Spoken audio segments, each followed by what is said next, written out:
Hey, what's up, everybody? I want to welcome you to another episode of the DREAMERSPRO Daily Recap, where we give you a recap of all of the hot topics that we covered that day. You can catch them in their long format and also catch it fully streaming for free on Apple Podcasts.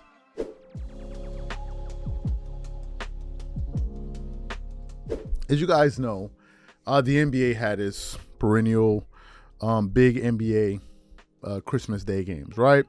A lot of big games. Lakers played, Milwaukee Bucks played. I think the Golden State Warriors played. I think the Denver Nuggets played. A lot of big names played on that night. LeBron, Stephen Curry, Anthony Davis, Giannis Antetokounmpo. So basically the NBA brought out its biggest stars on that night, right? Brought all of them out, expecting, which makes perfect sense because you want to draw in the most amount of viewership numbers as you can, right? So that took place. Now, I wasn't really paying attention to the numbers. And then yesterday, I was listening to the channel. Let me see. The channel that I follow, I don't catch all of his shows. I don't agree with every single thing that he says, but he does bring out some good information in terms of the educational information he puts out about ratings and all of that stuff. And I think he does a good job with that. I was watching Behind the Line, right? Big basketball channel. So I was watching that, and he was talking about the NBA's reluctance to talk about its Christmas Day ratings, right? But again, I didn't pay much attention to it, right? In terms of me going out there and doing the hardcore research, I didn't do any of that. So what happens this morning, I open up my Instagram as I always do, which is probably not a good thing. And a post gets suggested to me. And funny enough, I wasn't even following Front Office Sports, but this post was suggested to me from Front Office Sports. We do read a lot of their articles, but I don't follow them on Instagram. So I get a post and it says, Christmas Day belonged, and I want to show it to you. Christmas Day belonged to the NBA until the NFL wanted in. And I want to show you guys the images I'm saying this. It goes, last year, NFL games grabbed 5 times the average viewership of the NBA Christmas slate. But the association isn't going anywhere. And then it shows 21.9 million, the NFL average viewership over 3 2022 Christmas Day games versus the NBA's 4.3 million, the NBA's average viewership over 3 2022 Christmas Day games. And when I saw that number, the first thing I did was I immediately screenshotted the image and I sent it to Marco, the co-founder of DREAMERSPRO. And I said, you need to ponder on this. We need to ponder on this, right? Because I did not know that I did not know that there were so much more people watching the NFL than they were watching the NBA based on how the NBA is marketed to me, based on being a fan of the NBA since 1999, 2000, all the way up to the present day. Like I did not know this, and maybe it's just my personal, ignorance coming through because I didn't know that. I always knew that the NFL dominated the ratings, but I didn't know it was to this extent. So then I went to Front Office Sports, and there was an article published, I believe it was yesterday on the 27th, and it says the NFL gets what it wants, including on Christmas Day, but the NBA isn't going away. So that's the article I really want to, hone in on. But before we even get into that, this video is brought to you by sponsor Aura. Do you know what the fastest growing crime in America is today? It's identity theft. Imagine trying to log into your email only to see that your password has been changed. Then you start getting weird notifications from your bank and credit cards only to find out that all of your personal and sensitive information has been totally compromised. If you think it can happen to you and your family, just know that in 2020, over 49 million Americans were victims to identity theft, costing them a combined $56 billion. That is why we are excited to partner with Aura, who's the sponsor of this video. Aura is the #1 identity theft and financial fraud protection. Aura monitors the dark web and alerts you if any of your passwords and accounts have been breached. And funny enough, after using Aura, I discovered some of my credentials were floating around in the dark web, and the app showed me exactly when and where the breach happened. In addition, Aura allows you to set spending alerts and they'll notify you of any suspicious transactions. Aura is 4 times faster than any of its competitors in alerting you if someone is trying to open a credit card or obtain a loan using your name. And remember this, every 14 seconds someone becomes a victim of identity fraud. Don't let it happen to you. Now click the link in the description and try Aura for free for 2 weeks and see if any of you or your family's personal information has been compromised. Start your free trial at aura.com/DREAMERSPRO. And when you try Aura by using the link in the description below, also know that you're supporting this channel. Thank you. So let me read a little bit of what this article has to say. It says Detroit Pistons Hall of Famer Joe Dumars was known as a defensive stopper and cornerstone of the infamous Jordan rules that the team used to lock down Michael Jordan. These days, Dumars has a less aggressive attitude towards the Jordan-like dominance of the NFL, particularly on Christmas Day. He says, you stay in your lane and you do your thing, Dumars says. The NBA executive, vice president, and head of basketball operations tells Front Office Sports, we're trying to put the best possible games that we can, try to put out compelling matchups. This is on Christmas Day. It's a tradition for the NBA, but we're not unaware that the NFL is broadcasting this year on Christmas. Our focus is really on the slate of games that we're putting on. Our fan base, who expects us to put on a great show. Last year, the NFL staged a Christmas Day tripleheader, amplifying a growing presence for the league on the holidays in recent years, and promptly trounced the NBA.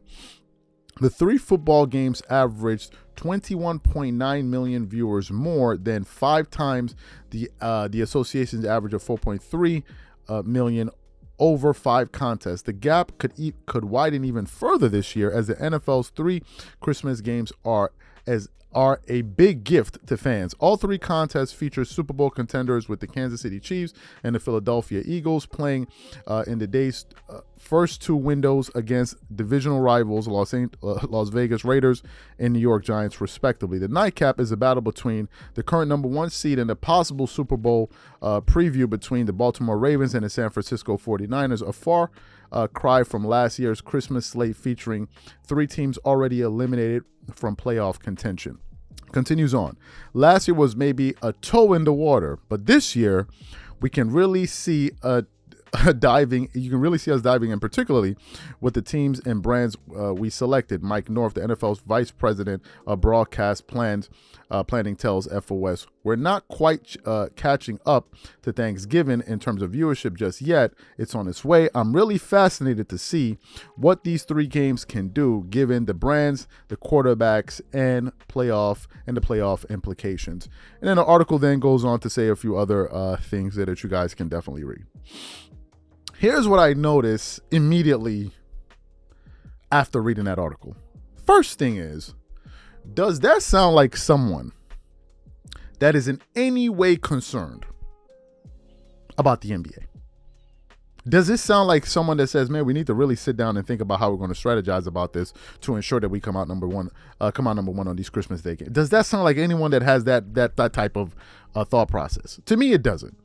It sounds like the NFL know that they're 100% sure that they're going to dominate the NBA. And let me tell you why this is big news to me.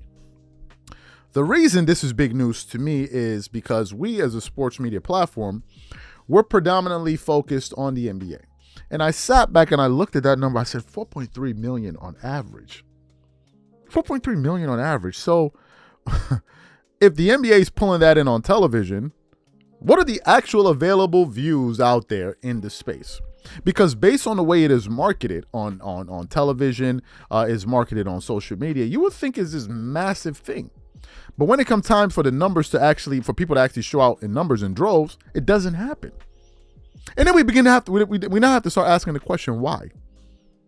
Why is this the case? And I think the answer you come up with are a multitude of them. One group may say, listen, we don't like the direction that the game is going in terms of its officiating, the style of play. You just recently heard NBA head coach Mike Malone say that last year's All-Star game was the worst basketball game he had ever seen in his life, in the history of basketball. That's what the coach said of professional level players. You then look at the attitude that the players have towards their fans. You kind of get the sense that these guys believe it's their right instead of a privilege to play in the NBA. And it's beginning to come across to the fans. Fans are beginning to pick up on that sentiment, although it's subtle, but fans are beginning to pick up on that. And then I think that the NBA has been making some decisions, I could be wrong, that seems to be turning people off for whatever reason. And to me, I guess that number encapsulates the overall sentiment, which is this. The people that have always watched the NBA are going to watch, although some people are tuning out, but that they really cannot compete with the NFL. But as big as the stars are, for as much as we market NBA players and NBA stars, it really shows, man, that they are a far cry away from ever being able to compete with the NFL. And right now, it doesn't look like it's going to happen. A lot of the reports that I've been hearing is that the numbers have been going down. Michael Jordan is not going to walk through the door, unfortunately, because when Michael Jordan was playing, the NBA was at its height. This is a fact of the matter. This is not an opinion. This is not a diss. This is not this ain't ether. This ain't takeover. This ain't no Vaseline. This is the bloody truth. When MJ played in the NBA, the interest was at an all-time high. And if you look at the graph over time, it has been steady decline. It has been a steady decline.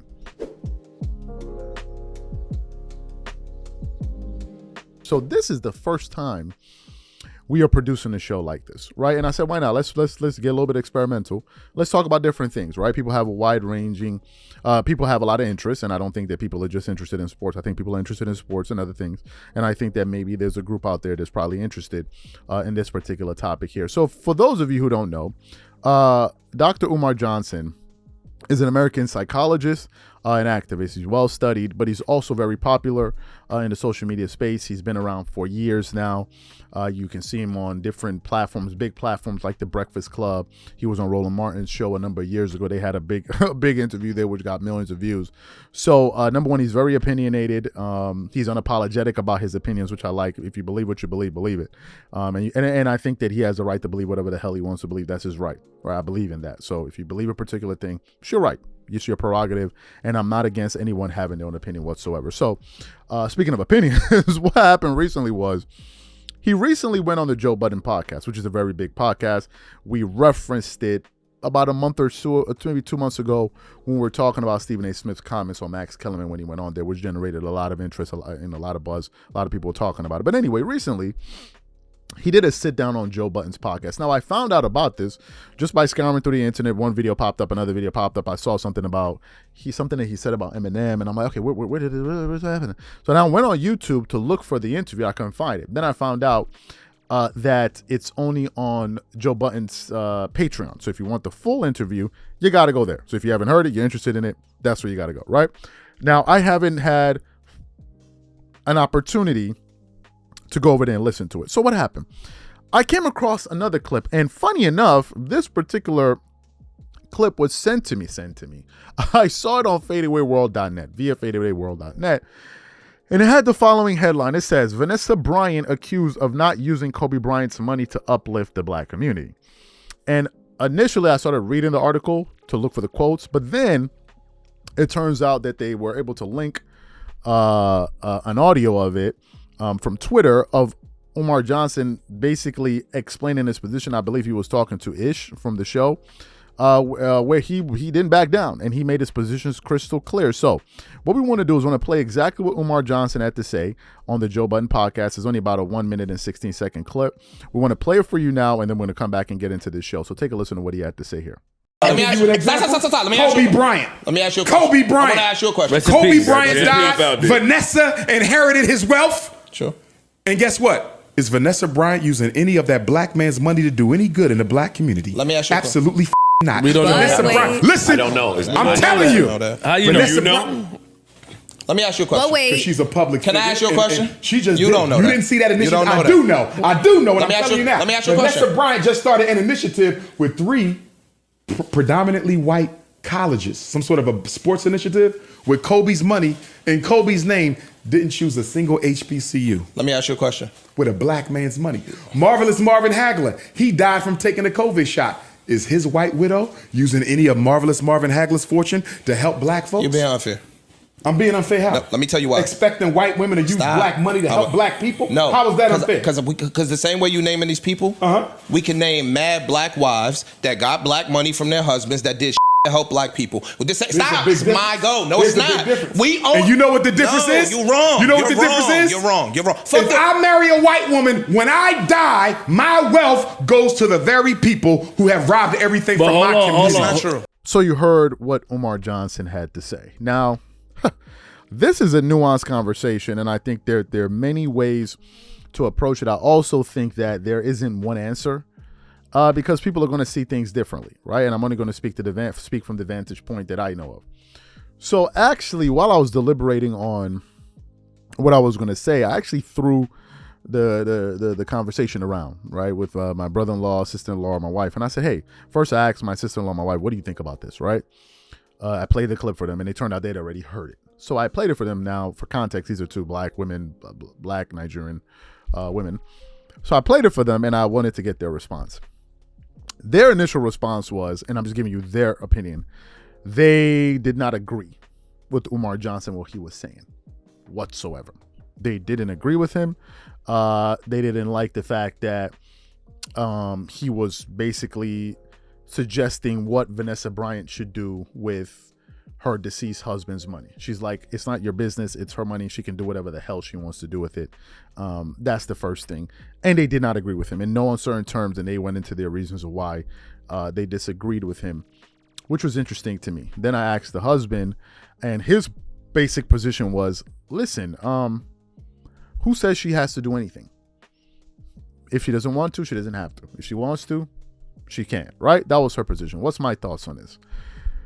First of all, I want to speak about the perspectives that are on the table right now. The perspective I believe Umar Johnson is speaking from is this one. Umar Johnson is a collectivist, meaning he believes that all black people are one, no matter if you're from the States, if you're from Africa, if you're living in, I don't know, Germany or living in Tokyo, wherever. He believes they're one people, right? And he's all for the betterment of blacks. He doesn't apologize for that. And his position is, listen, anything that's in the favor of us, I'm going to support. And he's going to be against anything that he deems is not in the favor. Now, if you listen to his perspective, he said, number one, why didn't she, in this case, Vanessa Bryant, the wife of Kobe Bryant, why isn't she using her funds, his funds, to benefit the black community specifically, right? That's what she should be doing, according to him. Now, if you guys are aware, maybe you may be unaware, about a year or so ago, there was a dispute between Nike and the estate of Kobe Bryant. And the dispute was, I guess, I don't know what the dispute was, but we had heard that they were discontinuing Kobe Bryant's shoes. Now, if you know anything about basketball, you know that Kobe Bryant has the most popular shoes right now behind Jordan's. If you look at NBA players, one of the number one shoes, if it's not Jordan, I probably think probably the number one worn shoe of another former NBA player right now in the NBA got to be Kobe's. Jordan is more like people wear for fashion, for style. You don't really see so many NBA players wearing his shoes, but for Kobe shoes, you see a lot of NBA players, like a lot of them. And NBA and people that play basketball in general, they love to wear Kobe Bryant shoes because they're great basketball shoes. So there was this thing of they were discontinuing it. And then we got an announcement that they were going to continue it. And then funny enough, just yesterday, I started following Nike on Instagram. I follow them and I see that they have this huge Kobe Bryant campaign. And essentially the agreement that they came to was they were going to continue to make Kobe shoes, obviously with the consent of his wife. And by her doing that, she's keeping his legacy alive by them running different campaigns. I don't know if you know, they have Kobe Bryant posters all over the world right now in Venice Beach, New York, all over the world. They're posting Kobe Bryant's pictures around. So there's this happening. So I say all of this to say that she's doing her part to keep his legacy alive. And as his wife, that's an amazing and beautiful thing. Because the fact of the matter is there's some guys that pass away and their widows do nothing. They just spend his money and that's it. They just F it off. But she's actually keeping his legacy alive. There's another part of this that I think we have to factor in, which is this. We're not just talking about someone that lost her husband. We're not just talking about that. We're talking about someone that lost her husband and her child. As someone that's about to be a parent in less than a week, and it's a girl, by the grace of God, I don't even want to imagine that. I cannot even begin to put that into context. What type of horror that is. But that's what she's experiencing. And nevertheless, she's still carrying on with his legacy. So Vanessa Bryant, in my book, I don't have any issue with her in this particular case. Now, to the point of, well, why isn't she helping the black community? The question we got to ask ourselves is simply this. If she wants to help, is it our right for us to force her to do it? She can do whatever the hell she wants to do. That is at the heart of it. If she wants to help the black community, she can help them. If she doesn't want to help them, that's her. She doesn't have to do it. Why are we waiting for Vanessa Bryant to do it? I don't know. We have so many rich, affluent blacks in the United States, for example. Why is it Vanessa Bryant that we're all falling on top of to do that? Number one. Number two, when Kobe was alive, and I could be wrong, I don't remember Kobe Bryant ever singling out one group, because Kobe, I think the best way to describe him was a global citizen. Kobe Bryant was born in Philly, grew up in Italy, lived in California. The guy could speak Italian, he could speak Spanish, I think he could speak another language, I could be wrong, English and stuff like that. Kobe was a global citizen. So I don't see Kobe Bryant as a person that says, I'm all for my black people, or I'm all for the Italian people that I grew. I don't see him that way. I think Kobe is just for people. And I think his message of Mamba mentality wasn't meant for blacks or the betterment of blacks. I think it was meant for the betterment of people. Period. When he wrote the book, not the book, when he did the thing of story, Their Basketball, that was meant for kids of all colors. And I don't see Kobe as someone that would say, well, I'm only going after black kids when his kids are not 100% black. It wouldn't even make any bloody sense. Now, some could say, why didn't he do that? Why didn't he marry a black? That's his choice. Honestly, it's his choice. Some people are going to disagree with me and say, no, you have to. Again, it's your right. It's your opinion. As long as you're not forcing people down the aisle to get married to people that they don't want to, no problem. But it's your right to have that opinion. There's nothing wrong with it. It's your right. It doesn't mean that people have to subscribe to it, but that's how you feel. And to me, listen, I think that Vanessa Bryant should do whatever the hell she wants to do because she's her own person. I think she's keeping his legacy alive and doing it the best way that she knows and she can. And I don't think we can fault her. Right? I don't think we can fault her. And some people have been asking the question, because I've been reading a lot of comments about it. Some people were saying, if this was a black woman, would he even be commenting? If it was a black woman, or is he only commenting because it's a Spanish woman? Now, to me, I don't know, but in this particular case, my view is this: Vanessa Bryant can do what she wants to do. No one said it's her job to uplift the black community. No one said it's her job to uplift the Hispanic community. She can do whatever she wants to do.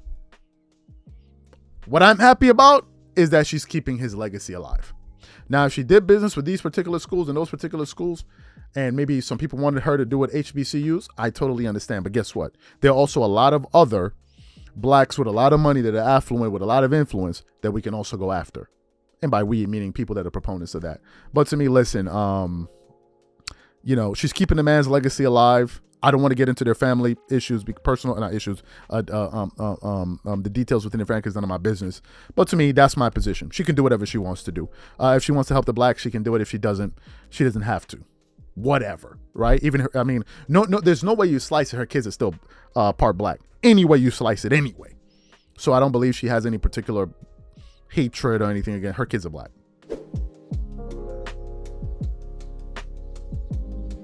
I was just kind of browsing through the internet and this topic just popped up, unfortunately, on my radar. Now, what am I referring to? So I came across a topic, and it's called, from FadeAwayWorld.net, and it says, Gilbert Arenas thinks Shai Gilgeous-Alexander might be better than Kawhi Leonard and Paul George, right? So I then click on the article because I was like, I gotta see this. Go to the article, and I scroll down and I see it's an actual video of Gilbert Arenas and Shannon Sharpe on the show Nightcap, right? As you guys know that they're now collaborators. I guess they needed like an NBA voice, so they decided, okay, let's go out there and get Shannon Sharpe to pair him alongside with Gilbert Arenas. Now, I haven't watched too much of the show because I pretty much know what they think about most things, so I haven't watched this collaboration much of all at all, pretty much. But anyway, I came across this topic, so I heard it, and I said to myself, I said, is this what we're doing? Like, is this what sports mean? The better question they should have asked is Shai Gilgeous-Alexander better than LeBron James? That's the question they should have asked. I mean, that's the question y'all should have, since we want to get stupid. That's the question we should have asked. Is he better than LeBron? Now, of course, they're not going to say that, right? And the reason they're not going to say that is because we'll look at LeBron's stats, right? But nobody's going to factor in winning. But then when they talk about Shai Gilgeous-Alexander versus Kawhi, they say, well, look at the stat, look at the winning and all of that. So I already knew. So what we want to do is we want to play exactly what Gilbert Arenas and Shannon Sharpe had to say as they gave their ridiculous take, and then we're going to come back and continue on the show. Take a listen to what they had to say here. But I like this team. They can get up and down. They can play a lot of different styles. They got young guys, and when you know young guys, you don't know any better. You don't know anything about being tired. Mm-hmm. But I love Shai Gilgeous-Alexander, and maybe Kawhi went a little bit too fast. Because how do you think the Clippers, and we're going to continue on with this, but how do you think the Clippers would look with Shai Gilgeous and Kawhi? Would they be better than? I see that's see now you see why, like, you question that upper management, like what didn't you see? When did you see? I guess they were trying to win right now, and it was more of a package deal for Kawhi. Kawhi wanted PG to get George because I heard Doc was talking, and he tried to explain that he's like, you need to give this guy a year. He's like, Kawhi, he's really good. And he said, well, if you don't get me PG, I'm going to go to the team across the hallway. And they could ill afford to have that, because that would have been a death sentence for the Clippers. You cannot have LeBron, AD, and Kawhi across the hall, and then all you have is what you've got. So I understand they had to make the move, and they gave up a king's ransom to get PG. But when you look at it, and you look at it player for player right now, Shai Gilgeous is a better player than PG, and he has been for the last couple of years. Shame. I mean, to be honest, he might be a better player than both of them. You might be right. He might be right. He's steady. I won't fight you. I won't debate you about it. That's for you damn sure. I'm one of those too. Like, you know what I mean? Like, it can go either way at this point. But he's steady. He's humble. He trains. He's work. I mean, every summer he comes back. He's added something to his game. So you heard what Gilbert Arenas and Shannon Sharpe had to say. So I posed a question to the audience. Now, funny enough, for whatever reason, people think that this is like a Charles channel, like I control the vote. Meanwhile, we put up various polls, and people have disagreed with me on various things many, many times. So I put up the question, and I asked the audience, I said, this is about 15 minutes ago. So far, we have 700, let's say 800 votes. I said, who's a better basketball player? Of the 787 people that have voted, 72% vote for Kawhi Leonard. And then 28% vote for Shai Gilgeous-Alexander, right? And then people started giving various reasons why, they believe one way or the other. Now, to me, I'm going to simplify it. Before I even get into my simplification, let me get into the stats. Shai Gilgeous-Alexander this season is averaging 31.1 points per game, with 5.8 rebounds on 6.5 assists. 6.5 assists per game on 54% shooting from the field, 30% shooting from 91% from the three-point line, while still getting you 2.8 steals, which is a very, very impressive stat. Let's talk about the playoffs. Back in 2019-2020, when he did make the playoffs, he averaged 16 points per game. But this was his second year. I'm assuming his second year on 43% shooting or whatever. So he hasn't been to the playoffs the last few years. Now, let's get to Kawhi Leonard's stats. Kawhi Leonard is averaging 24.5 points per game with 5.9 rebounds, 3.5 assists, shooting 52% from the field, 43% from the three, 88% from the free throw line, while getting you 1.5 steals per game. Now, here's what's interesting. Kawhi Leonard is also playing with guys that need the ball, like James Harden, and Paul George. Shai Gilgeous-Alexander is not playing with those caliber players. So if Kawhi Leonard was probably the number one option only, then I would suspect his numbers will be much higher. But if you look at Kawhi Leonard in the last, we go splits. If we look at the last, let's say, 10 games or so, or thereabout, he's been playing very well. For instance, if you look at his December stats, he's shooting 29. He's scoring 29 points per game on 61% shooting. It's a 9-game sample size. So he's scoring 29 points per game, 61% from the field, 50% from the three, 96% from the free throw line, getting you 6 rebounds, 4 assists, and 1.2 steals. Those are actually what Kawhi Leonard is really, really doing. Those are his real stats, because, the shakeup with getting James Harden and all of that stuff, that's actually what he's doing. Let me just say it for you guys. Go look at those stats again. You pull up another NBA player in the NBA putting up those type of numbers with that type of efficiency while shooting 96% from the free throw line, shooting 60, 50, 95. We will all wait. But anyway, that's not what I'm basing my argument off of, because that's silly, right? That's a silly thing to do. You want to make the argument that Shai Gilgeous-Alexander is better than Kawhi Leonard. I'm assuming they're basing it off of two things. Number one, they're basing it off of the regular season standings right now, his availability, and I'm assuming that's about it, and his personal stats, right?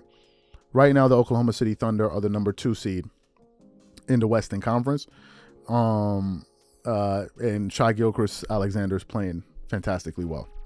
So, for the people that believe that Shai Gilgeous-Alexander is a better basketball player than Kawhi Leonard, or even in the same universe. I don't think they're even in the same universe. But if you think so, I'm going to ask you the following questions.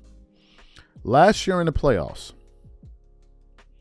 if you remove Kawhi Leonard off the Clippers, there is no Paul George. All you have is Russell Westbrook, and Kawhi Leonard is the 2 stars. If you replace him with Shai Gilgeous-Alexander, do you think that they have a chance to beat, or do you think that they beat the Phoenix Suns in round 1? That's the question. If you remove Shai Gilgeous-Alexander, you put him on the Clippers right now, you remove Kawhi Leonard, do you think the Clippers have a better chance winning a championship with Shai Gilgeous-Alexander or Kawhi Leonard? If you had put Shai Gilgeous-Alexander at the peak of his powers, or as he's getting very good, on that Toronto Raptors team, you think they're going to beat the Philadelphia 76ers when they had Ben Simmons, Jimmy Butler, Joel Embiid, and then go beat Giannis Antetokounmpo and those guys? You think they're going to win the championship and go to the finals and win it? I think that these guys are on something that they got in California, clearly, because you're just looking at stats. Kawhi Leonard, for the people in town, is not a regular season player, meaning he doesn't show you his cards in the regular season. There are a lot of people that do. He's not one of them. Now, he can put up good numbers, as you saw the splits I just gave you, 60, 50, 96. He can do that with the best of them, obviously. But when it comes to the playoffs, that's when you really see who he is. That's when you see Kawhi Leonard know who he is. And you don't even factor in the defense and all of this. I think the notion is laughable. It is laughable to say something like this. Somebody you speak of availability. If you give me Stephen Curry for 40 games and you give me Shai Gilgeous-Alexander for 80 games, Stephen Curry is still better even if he plays 40 games. He's a better player, period. Now, if you want to talk about leadership, you show me the team that Shai Gilgeous-Alexander has led anywhere. Kawhi got to the Toronto Raptors, a team that had a mental collapse against the Cavaliers. They won the championship. Go listen to Pascal Siakam talk about Kawhi. Go listen to Kyle Lowry talk about Kawhi. Go talk about the common effect he had on the team. The year before, they totally had a mental breakdown with DeMar DeRozan. That was the main change on the team. They brought in Marc Gasol. He can't lead. Where's Shai Gilgeous-Alexander led anybody to? Hello? Is this on the court, Rob Parker? I think it's a laughable position to take. Laughable. The better question they should have asked is he better than LeBron James? That's the question you should have asked. Is Shai Gilgeous-Alexander a better basketball player than LeBron? That's the question. That's a more befitting question. Because at least Kawhi's stats are leading to wins. What's LeBron's stats leading to? A 4-6 record out of their last 10 games. I'm just saying. Clippers is now the number 4 seed in the West. I'm just saying.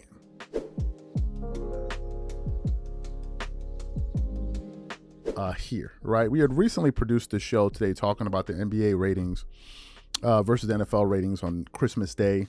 Obviously, depends on when you're seeing these shows. You'll most likely have seen that show by now. So, I recently just came back home and I was doing some errands. And then, as I was thinking of the title for that show, this topic, this thought just occurred to me. Now, what are you referring to? Well, there was a recent report that was published yesterday from Front Office Sports that had the following headline: the NFL gets what it wants, including on Christmas, but the NBA isn't going away. Continues on. Detroit Pistons Hall of Famer Joe Dumars was known as a defensive stopper and cornerstone of the infamous Jordan rules that the team used to lock down Michael Jordan. These days, Dumars has a less aggressive attitude towards the Jordan-like dominance of the NFL, particularly on Christmas Day. You stay in your lane and you do your thing, Dumars said. The NBA executive vice president of head of basketball operations tells Front Office Sports, we're trying to put on the best possible games that we can, trying to put on compelling matchups. Christmas Day is referring to as a tradition for the NBA, but we're not unaware that the NFL is broadcasting this year on Christmas. Our focus is really on the slate of games that we're putting on and our fan base who expects us to put on a great show. Last year, the NFL staged a Christmas Day tripleheader, amplifying a growing presence for the league on the holiday in recent years, and promptly trounced the NBA. The 3 football games averaged 21.9 million viewers, more than 5 times the association's average of 4.3 million over 5 contests. The gap could widen even further this year as the NFL's 3 Christmas games are a big gift to fans. All 3 contests feature Super Bowl contenders, with the Kansas City Chiefs, the Philadelphia Eagles playing in the day's first 2 windows against divisional rivals, the Raiders and the New York Giants, respectively. The night cap is a battle between the current number 1 seed and the possible Super Bowl preview between the Baltimore Ravens and the San Francisco 49ers. A far cry from last year's Christmas slate featuring 3 teams already eliminated from playoff contention. Last year was maybe a toe in the water, but this year you can really see us diving in, particularly with the teams and brands we selected. Mike North, the NFL's vice president of broadcast planning, tells FOS. We're not quite catching up on Thanksgiving in terms of viewership just yet. It's on its way. I'm really fascinated to see what the 3 games can do, given the brands, the quarterbacks, and the playoff implications. The NBA will provide its own Christmas showcase of top teams and popular players on ESPN, including Giannis Antetokounmpo, the Milwaukee Bucks, Stephen Curry, Golden State Warriors, LeBron James, and the Los Angeles Lakers, and Joel Embiid and the Philadelphia 76ers. And the article goes on to say a few other things. And then I started thinking about it. I started thinking about it. And then the title came to me on the thumbnail, which was the following: he's definitely not Jordan. I said to myself, wait a minute, this is a totally different show that we could produce here. Now, what am I referring to? You know, a lot of the people in media, a lot of the people that like to twerk it up all over the place are out here to basically, they're propagandists. Right? That's what they are. They try to sell you a bill of goods. I heard that from Clay Travis. Used to use the word propagandist. Basically, they try to oversell something, right? And what we've been hearing is, oh my God, LeBron James is best since sliced bread. He's carrying the league. He's taking the league to a whole nother stratosphere. When in reality, he is not. That's the fact of the matter. The fact of the matter is simply this: Michael Jordan made people care about basketball like no other basketball player ever. I'll repeat it once more. When Jordan was playing, the casual fan, just the person going about their business, will tune in to watch the NBA just because of Michael Jordan. And no other player since then has been able to replicate that type of effect, that effect on people. No one, quite literally. And then it reminded me of a report that we went through about 7 months ago, which featured a particular graph that I want to share with you guys right now. And it was from NBA Central. We're going to put it up right now. And it goes, what's your takeaway from this graph, right? I want to get into the nitty gritty of this graph. And it says the following: 30-year NBA regular season TV viewership trend. I want you guys to look at this very, very closely. And it shows, look at it closely. It says MJ is back in 1995. Look at the numbers. Then it goes back, that's the average per game. Then it goes back to 1995, and then it goes down, and it goes up, and then it goes right back up. And then it goes to LeBron's rookie season.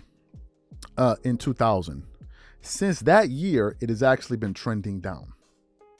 It went back up with LeBron to Miami, but ever since then, it's been trending down. And I want to give you some further data. I want to share some finals viewership numbers with you guys. Let me give you guys some numbers. Last year, or the last finals, the average games, right? We're going to give you some numbers. Game 1 pulled in 12.4 million viewers. This is from, we're getting this from Wikipedia. Another one got 11.9 million. Another one got 11.9 million. Another one got 11.5 million. And then game 5 got 13 million, and game 6 got 13.9. So let's say 14 million. 2021, Milwaukee Bucks, average viewership numbers is about 9 million, and then the last game got 12.5 million. 2020, the bubble, Lakers, 7.5 million, 7.4 million, 6 million, 5 million, 7.4, 8 million, 8.2 million per game. Okay? And then let's go to the Golden State Warriors, Cleveland Cavaliers. That was when y'all thought that y'all saw Jordan when you didn't. Those games, let's go to the 2017 games. Let's go to the 2018 games. 17 million, 0.5, 17.6, 18.4, 17.8, 16.24. The year prior to that, 20 million, 18.7, 19.69. So let's say 2020, 19, 24.5. And then the year before that, 20 million. So an average of 20, 19, 17, and it goes on like that. Last game, 30 million. Let's go into the years when it was actually the highest. Okay. And the highest on record was 1998 with the Chicago Bulls. First game, 29 million. Second game, 26 million. Third game, 26 million. Fourth game, 30 million, 30.6 million. Last game, 36 million viewers. We have not seen numbers like that ever since Michael Jordan retired. Ever since. Let's discuss the impact. Jordan did not have the advent of social media to work in his favor. He didn't have that. He didn't have Instagram. He didn't have TikTok. He didn't have people all over twerking it up all over the place. He didn't have none of that. He didn't have YouTubers and all. He didn't have none of that. But nevertheless, Jordan has been able to maintain his relevancy. How do we know this? During the 75th NBA anniversary, when they did the ceremony at the All-Star game, which was held in Cleveland, you tell me who had the biggest applaud in Cleveland. Was it not Michael Jordan? Was it not him? Jordan's impact in his 15 years is greater than the impact LeBron has had in 20 years. And we're not even, and if we take it to a cultural level, in terms of his impact on culture with his Jordan brand and all, it's a joke. Do you realize Jordan outsells some of the top NBA stars, Jordan brand, every single year? Ask yourself, how is that possible? Now somebody will say, well, it's the marketing of Nike. So Nike's not marketing everybody else? Are they not market? Why would they not market everybody else? Of course they are. In fact, one would argue I would put more dollars behind guys that are actually relevant and playing today than I would behind a Jordan. But nevertheless, Jordan is still outselling these guys by a wide margin. How is this possible? How is it possible? You say, well, is Jordan propaganda? No. The fact of the matter is Jordan was able to capture the imagination of NBA fans like no other player has ever done. And a lot of it was synonymous with total dominance. Total dominance of the sport. And he did it in a way where he didn't offend people along the way. The fact of the matter is this, and I think it's something I'm beginning to realize, is that LeBron is quite polarizing.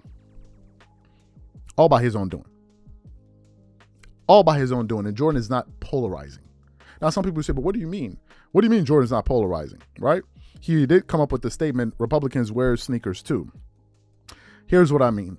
The minute you step into the political arena, you're going to make friends and you're definitely going to make enemies. And LeBron has found a way to do that. And I think that's worked against him. And I think a lot of people don't like that. Now, am I saying they're right or wrong? It's their, I almost curse, it's their opinion. They don't have to like you. They don't have to like your political view. Just like you don't have to give your view, or you choose to give your views. No one is stopping LeBron. Nobody runs up on there, slaps a piece of sellotape across his lips and say, don't speak. You speak. You speak your piece, right? Now, certain people have had certain issues about things that he stands up for because you get angry about this one thing, but then we look at the situation happening over there in China and all that, we don't hear anything about you. That's another thing that's working against him. But I think it has everything to do with Jordan's dominance. Let me give you guys a poll that we put up. And by the way, if you're offended by this, that's your bloody business. It's your bloody business. Somebody told you to spend your holidays watching me offend your while you sit up here and offend yourself. I'm giving my point. You don't like it. That's your bloody business. I'm gonna say what I think. Anyway, we put up a poll and we asked the following question: which of these players did this? 3 championships, 3 scoring titles, 2 regular season MVPs, 3 finals MVPs, 3 all defensive first teams in 32 months. Of the 15,000 people, 74% voted for Jordan. And they were absolutely correct. And guess what else I missed? He played 82 games all through those 30. He didn't miss any games throughout that period. It's unheard of. I mean, it's unheard of. Jordan was doing things that we knew we would never witness again. And we haven't. The closest we've seen to Jordan is Kobe in terms of style of play. But in terms of overall excellence, we have not. We have not. Style of play, yes. But in terms of excellence and what he accomplished, we haven't. We haven't. We simply have not. The guy was on a totally different level, and it's telling. It's telling because after all of this push and all of this twerking that people do on social media, it's not translating. People are seeing straight through it. I look at it every day. It's so desperate. Something ridiculous will happen. They'll put up a post here. Look at this. I'm like, it's not working. And to me, it's telling because I think Jordan, I don't think we're going to see another Jordan. We certainly have not seen one in terms of impact. No one clearly, quite literally, has come close.